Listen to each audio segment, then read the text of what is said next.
Assalamualaikum warahmatullahi wabarakatuh. Perkenalkan, nama saya Gusti Redi Ferdiansyah, NPM 19630081 dari kelas 6D reguler Pagi Banjarmasin. Pada kesempatan ini saya akan mempresentasikan PowerPoint bab 5 manajemen waktu proyek, mata kuliah manajemen perangkat lunak. Langsung saja kita ke slide selanjutnya. Manajemen waktu proyek. Waktu proyek atau biasa disebut umur proyek merupakan salah satu atribut proyek yang sangat penting dalam manajemen proyek. Kegagalan mengelola waktu proyek akan berakibat pada penyelesaian proyek yang tidak tepat waktu. Dilihat dari fase proyek, penerapan manajemen waktu proyek lebih banyak diterapkan pada fase planning dan selebihnya pada fase controlling. Kegiatan manajemen waktu proyek pada fase planning meliputi mendefinisikan aktivitas, pengurutan aktivitas, estimasi lama aktivitas, dan penyusunan jadwal proyek.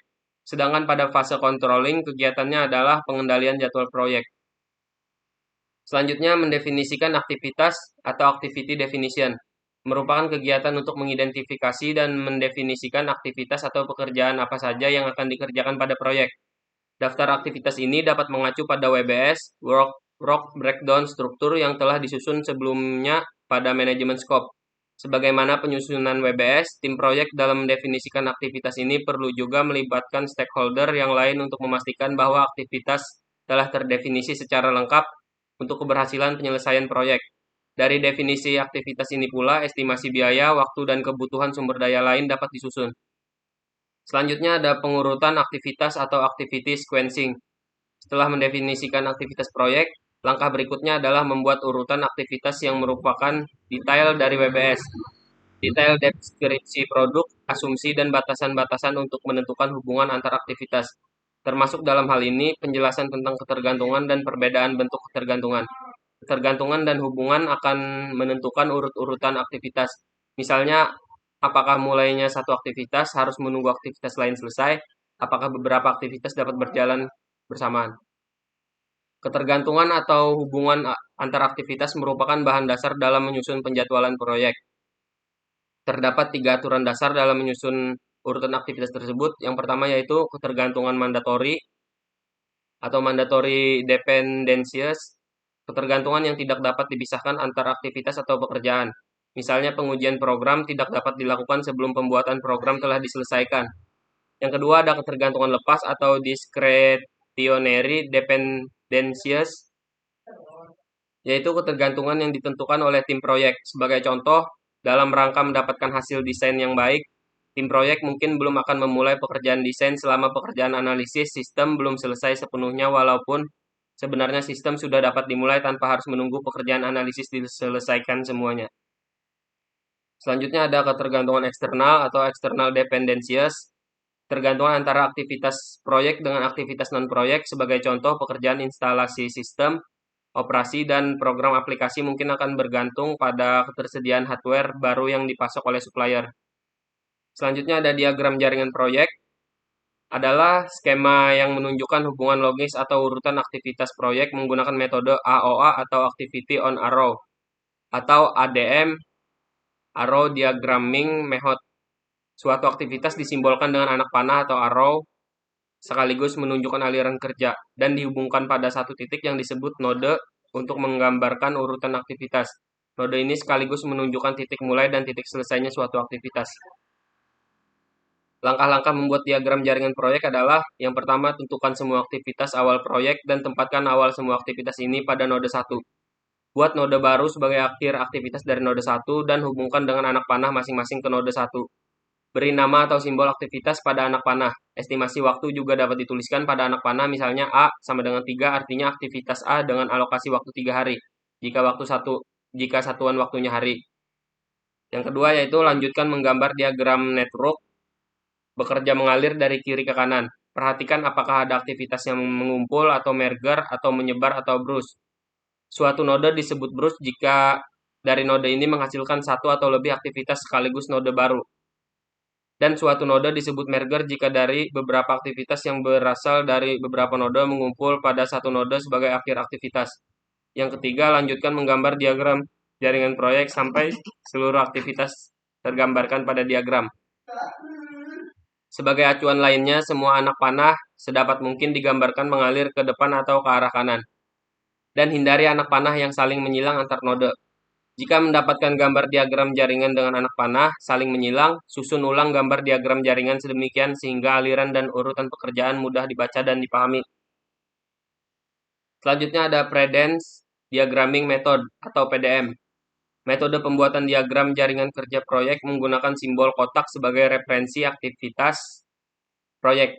Metode ini lebih memperlihatkan hubungan waktu. Pada PDM, aktivitas dinyatakan dalam bentuk kotak dan hubungan antara aktivitas dinyatakan dengan anak panah.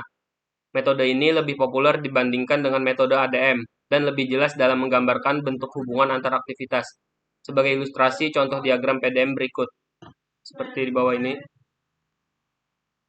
Terdapat 4 bentuk ketergantungan pada metode PDM, yaitu yang pertama, finish to start atau FS, adalah suatu aktivitas tidak dapat dimulai selama aktivitas sebelumnya belum berakhir.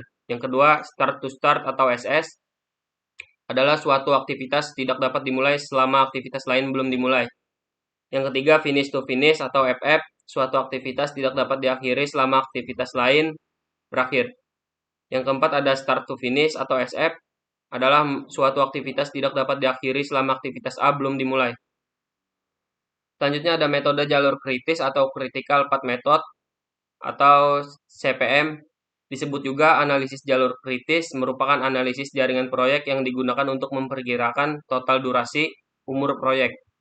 Jalur kritis proyek adalah sekumpulan aktivitas yang menentukan waktu paling cepat selesainya proyek. Untuk menentukan jalur kritis ini, susun diagram jaringan yang baik untuk memudahkan.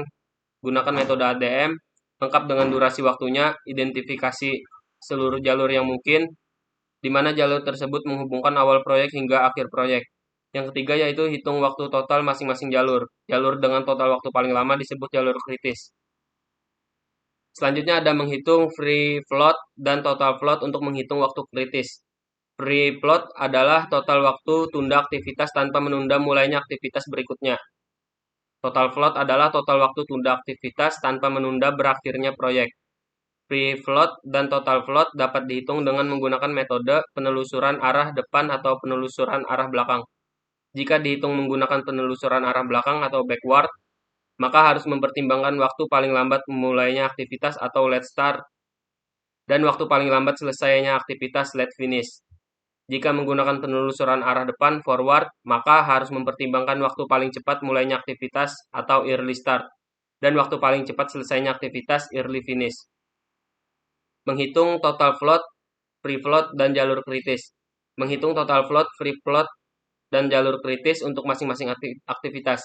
Total float sama dengan late finish, early start, durasi. Free float, early finish, early start, durasi. Jalur kritis adalah jalur yang melewati aktivitas di mana total float sama dengan free float sama dengan 0.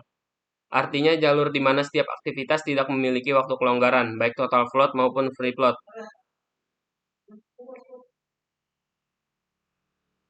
Analisis PERT atau Program Evaluation and Review Technique merupakan metode analisis jaringan untuk memperkirakan umur proyek dengan memperhitungkan faktor ketidakpastian waktu masing-masing aktivitas.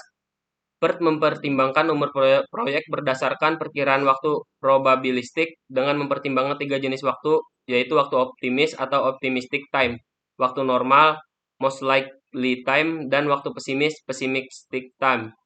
Waktu optimis atau TO adalah waktu yang dibutuhkan untuk menyelesaikan aktivitas jika tidak terjadi kesalahan pada pelaksanaan aktivitas atau segala sesuatunya berjalan lancar tanpa gangguan. Waktu normal adalah waktu yang dibutuhkan bila aktivitas berjalan normal atau waktu tengah. Waktu pesimis adalah waktu yang dibutuhkan bila terjadi kesalahan pada pelaksanaan aktivitas yang bersangkutan. Analisis PERT, Program Evaluation and Review Technique. Jadwal proyek sudah disusun, kadangkala tidak selalu mulus dalam pelaksanaannya. Perubahan ataupun penyimpangan pelaksanaan jadwal proyek sering terjadi di lapangan. Perubahan-perubahan yang terkait dengan pelaksanaan jadwal proyek dapat terjadi karena yang pertama, kurangnya kemampuan dalam mendefinisikan aktivitas proyek termasuk urutan pelaksanaannya. Yang kedua, kurangnya akurasi dalam menentukan durasi atau waktu aktivitas.